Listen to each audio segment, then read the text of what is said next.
Hey guys, it's Danny. Alrighty, today we're going to discuss about Renantheras, two of my Renantheras actually. I didn't include Renantheras in the whole Vanda video because it was already so long. I'm sorry, I didn't realize I was talking so much. So, you already know the Philippinensis. I just showed it to you when I was talking about the difference between mineral oil and vegetable oil, and I did that video 2 days ago, so no point in showing it now. However, I do have two more. I'll take them one by one because there is a bit of a history, and afterwards we're gonna be working with them. I intend to pot them in semi-hydro. The reason is, like I stated in a older video, Renantheras are pretty much nothing like Vandas, not as dramatic when it comes to potting, when it comes to, let's say, not so much air exposure. They also, to me, seem to require a lot more water than Vanda orchids, and throughout the history, throughout the years, I've kind of always had issues with Renantheras in deciding how much water do I give them, how should I pot them, should I keep them bare root. I always kind of messed up, starting with this one, which is the oldest Renanthera in my collection. It shows, doesn't it?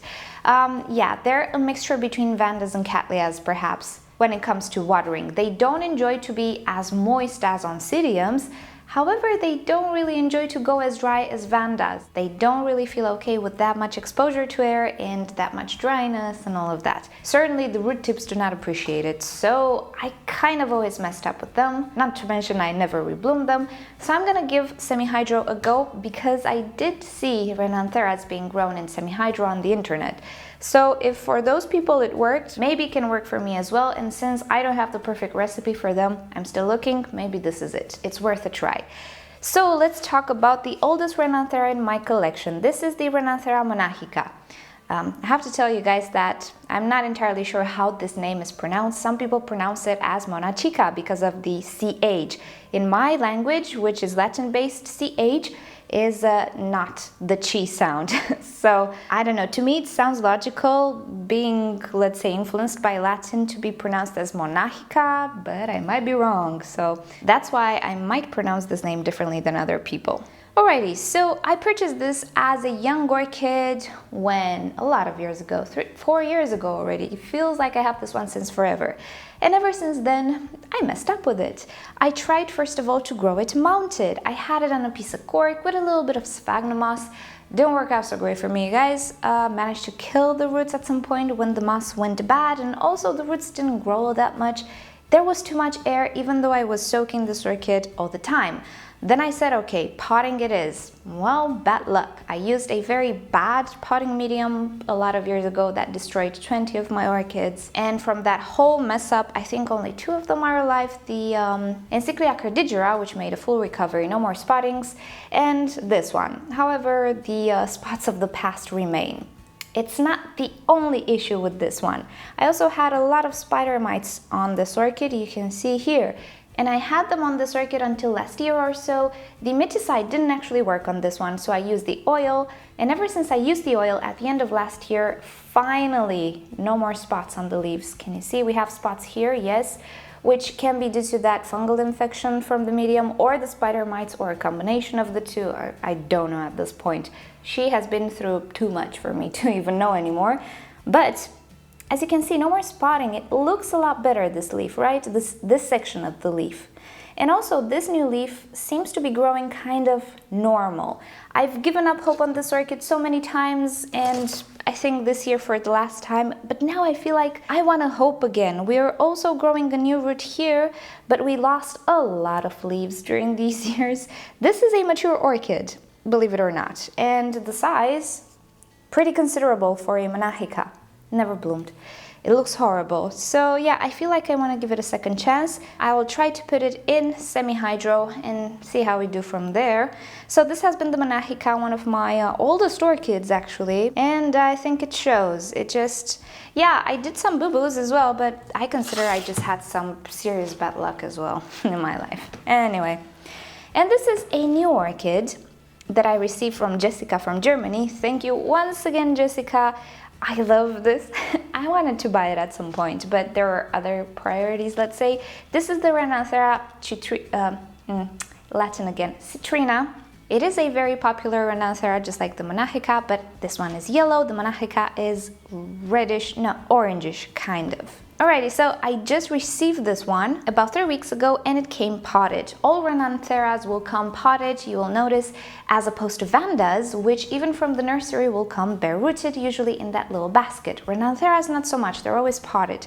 I don't know if you noticed. Well, that means something. It means they actually prefer more moisture, so they can be grown differently. For the life of me, I cannot grow potted Vandas, but I can definitely grow to some extent and to some success potted Renantheras. Now, the citrina came, of course, in bark. You'll probably never see orchids come from the nursery in clay medium. This is just something we use in cultivation. Not sure if nurseries will start to use it at any point in the future, but for now, no. I potted this orchid. However, since I knew I wanted to put it in semi-hydro, I tried to, let's say, acclimatize it first. I'm not entirely sure if Renantheras will do okay for me in semi-hydro. I'm definitely sure they can do okay in this kind of hybrid that I made with a lot of ventilation. So at this point, I don't want to force my orchid too much, and there are some things that will always happen no matter what. When you get a new orchid and you repot it, some of the roots will probably die due to the change in environment, due to maybe damage of the roots that you might not observe, maybe it's snapped in too many places and so on. So as a given, whenever you repot an orchid, there's a very high chance some of the roots will be lost anyway. So that's one. Second, when you try to adjust an orchid from a certain type of medium to a totally different type of medium, with of course different parameters when it comes to humidity and air, yet again you might lose some roots which will not be able to adapt. Usually the older the roots are, the harder they adapt to a new thing. At least that's what I noticed with some orchids. However, you never know which is the case with the orchid. So I did a sort of acclimation test. So what I did here is a simulation of semi-hydro. It is not proper semi-hydro. This is the plastic pot with which the orchid arrived in bark, and I did not change it. It is a normal orchid transparent pot, but then I have these little cups that can act as a reservoir, and as you can see, they're pretty tight. That's what I wanted, because one of the things with semi-hydro that sets it apart from my old system and from what other people are doing, meaning using that dish, maintaining a level of water and then leca, is that it will never work efficiently like it would if it were a proper reservoir. Why? Because of evaporation. Water will evaporate in the air more than it will evaporate inside the pot, and that will make the system inefficient. So I wanted something as tight as possible for this simulation, just so I don't have water loss here. Everything should go up into the pot and pretty much give the impression of semi-hydro, but not semi-hydro. Why did I do this? Well, because I was not sure if the roots of this orchid will handle it. That's one. And second, I knew some roots will die and I didn't really want to go back and repot. So I kept this orchid like this for less than a month, actually for 3 weeks, and let's see the roots. Let's see how they're doing. Well, we first have a new root at the surface here. This doesn't really tell us much. It's nice that we have it, but it doesn't really tell us much. So we need to look inside the medium. And what do we see here? We see a new root tip, and it is actually growing in this section. Alrighty, so let's take a look at the other roots. They seem okay, but we do have a dead root right here. This will probably need to come off. However, the vast majority of the roots are pretty okay, and we have this lovely root tip growing here. So it looks pretty optimistic, I would say. I think this orchid will transition to semi-hydro pretty easily. And now that we've seen what roots will not adapt, we can just remove them and we will not have dead roots in the new pot, right? So that's what we're gonna do today. We're gonna pot these orchids in proper semi-hydro setups.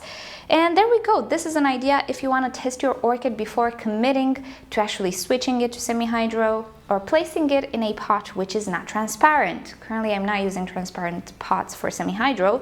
So a semi-hydro simulation, semi-hydro sim, trademark. There we go. A semi-hydro sim, I think it's a good idea. And with that said, I think it's time to go and repot these orchids. Let us start with this one since we talked about it. I will reuse this medium actually, no point in changing it in any way. I will now remove it from the roots. Yet another bonus, the transition or the repot will be super gentle. And then we're gonna work on the Monachica. Alrighty then, so I prefer to use these plastic decorative white pots for semi-hydro due to various reasons. So the sim here actually helps me a lot. in dealing with the dead roots that I cannot see through the opaque pot. So as I was saying, this shall be a very easy procedure. I'm just gonna reuse this medium, but before we go ahead and pot it, I want to cut away all of the dead roots. There we go. Oh, lovely root tips here, you can see. And more new root tips sprouting. Let me give you a close-up. This is what I was saying, that Renantheras just seem to do better when you have more humidity. The roots just tend to grow a lot faster, a lot better. They're predisposed to branching out, to having root tips, to be in active growth the more humid it is. Unlike Vandas, which do not tolerate this abuse, at least for me. Renantheras, on the other hand, look at this. This has two tips here, one on one side and one on the other. And so on and so forth. Look how many root tips here.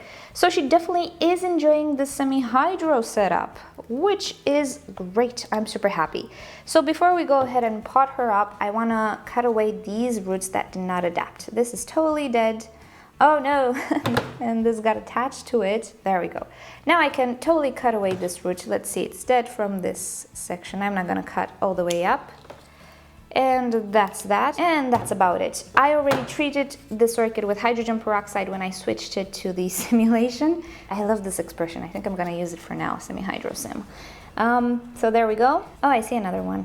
Okay, really fast. There we go, she is ready. So now I'm just gonna put the medium back in. Not sure if this is enough, but we'll see. Yeah, I need a few more pebbles, but I already have them ready in that bucket. They've been soaking. Pretty easy and straightforward, this semi-hydro repotting, right? And presto, how time flies. This orchid is repotted. Okay, so I've sterilized my tray and my cutting tool. It is now time to work on this one. Now, this one did not need a semi-hydro sim simply because it's already sitting in my semi-hydro hybrid for about a year or so, and it's doing okay. Roots have adjusted, they didn't die anyway. I did notice with my orchids that happened to sit in the Leca and Ceramis, I did not have any issues in transferring them to semi-hydro because they're already in a pretty humid environment. It just works differently, that's all. Furthermore, I think in semi-hydro they have more air and more moisture, yeah, but more air than in the Ceramis because of the spaces in between the Leca. What I want to do with this orchid is that I want to remove the Ceramis pieces. However, Ceramis, a good old Ceramis, I have such a love-hate relationship with this guy. The Ceramis comes off the roots really, really easy. Look at this. I don't even need to soak them. It's just, ta-da. It's so porous that it doesn't really adhere to roots all that much. And the potting process, pretty straightforward. Put the orchid in, keep it centered, place the guy around it.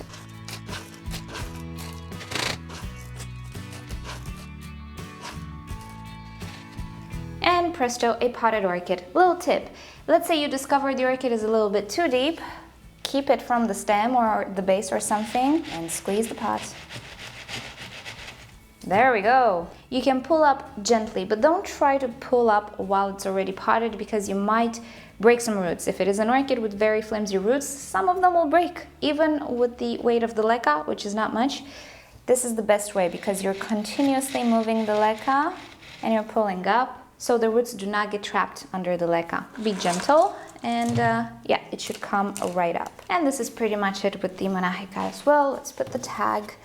And I think we're ready to water these babies. And there we go, they've just been watered. But anyway, going back to that sim, let's presume that you want to test out an orchid which is kind of big and you don't have something very tight around the bottom of the pot to act as the reservoir. Well, I'm going to show you can simply make the experiment in a normal transparent pot and then just repot the orchid. I do have a cattleya and something like this. Let's go over there and see it. So here we go. This is a new cattleya. She has been potted in bark and you just know when you're going to repot it, it will lose roots no matter what.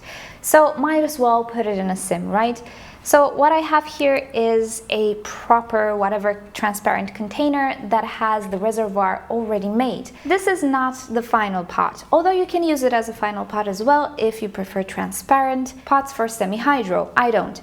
But right now it's easy to see, let's get her out of here, that I do have some damaged roots and on this side more. This one needs to go away and I have one here, this one needs to go away. I think the adjustment period will be a month or just a little more. It's not going to be something super permanent. and it's totally worth it. You'll always have roots dying, particularly when you switch to semi-hydro. My older orchids that come from a Ceramis and Leca medium, they need no transition whatsoever. The repotting is still pretty gentle, since they're already pretty much acquainted with high moisture. So alrighty guys, this has been it for today. We're still in the Vanda mood, and probably the next days you're gonna see more of the Vanda and of the Vanda setup. You're gonna see more Vandaceous orchids that I didn't talk about today, but they're not Renantheras and they're not Vandas. And also, yes, for those of you who were expecting Phalaenopsis, we will be working with Phalaenopsis as well, because I devised something pretty neat in my greenhouse. I'm pretty stoked about it. It's just not finished yet, and it includes the Phalaenopsis actually and the Hoyas. So stay tuned for that. And for today, I think that's it. It's already been an hour since I started filming. Hope you've enjoyed this video and you got some tips out of it, and you know the drill. If you did enjoy it, please give it a thumbs up. I would appreciate it. A share would be wonderful. And if you'd like to see more orchid videos from me and stay up to date, simply subscribe to my channel. I post 5 times a week, but I take a break on Wednesdays and Thursdays. If you cannot be bothered with remembering that, just turn on notifications and YouTube will let you know whenever I post a new video. Now that's it. I'll see you all next time. Bye. So one of you lovely people asked me, how about that Millennium Magic? Was that a flower spike or not? Of course it was! The first flower spike of the black orchid, finally! Oh my goodness. So yeah, it is developing. It is a flower spike. 1, I'm not sure if it's gonna produce 2, I don't care at this point, but she's not the only black orchid that has a flower spike. No, it's not the Fred Clarkiara. But I do have another tiny black orchid. It's a Maxillaria or Brasilia orchids, how it has been reclassified. Maybe I can get you in a little closer. Let's just call it a Maxillaria for the sake of, I don't know, old times, right? The Shankiana. Yep, it has a little bud. Do you see it? It's right there, starting to develop. This is a new orchid, young orchid that I purchased last year, so it's kind of new. It only produced 1 set of new growths, but I was not expecting a flower and a bud there. So I cannot wait. 2 blackish kind of orchids having buds right now. Very stoked about it. So yes, black orchids coming soon.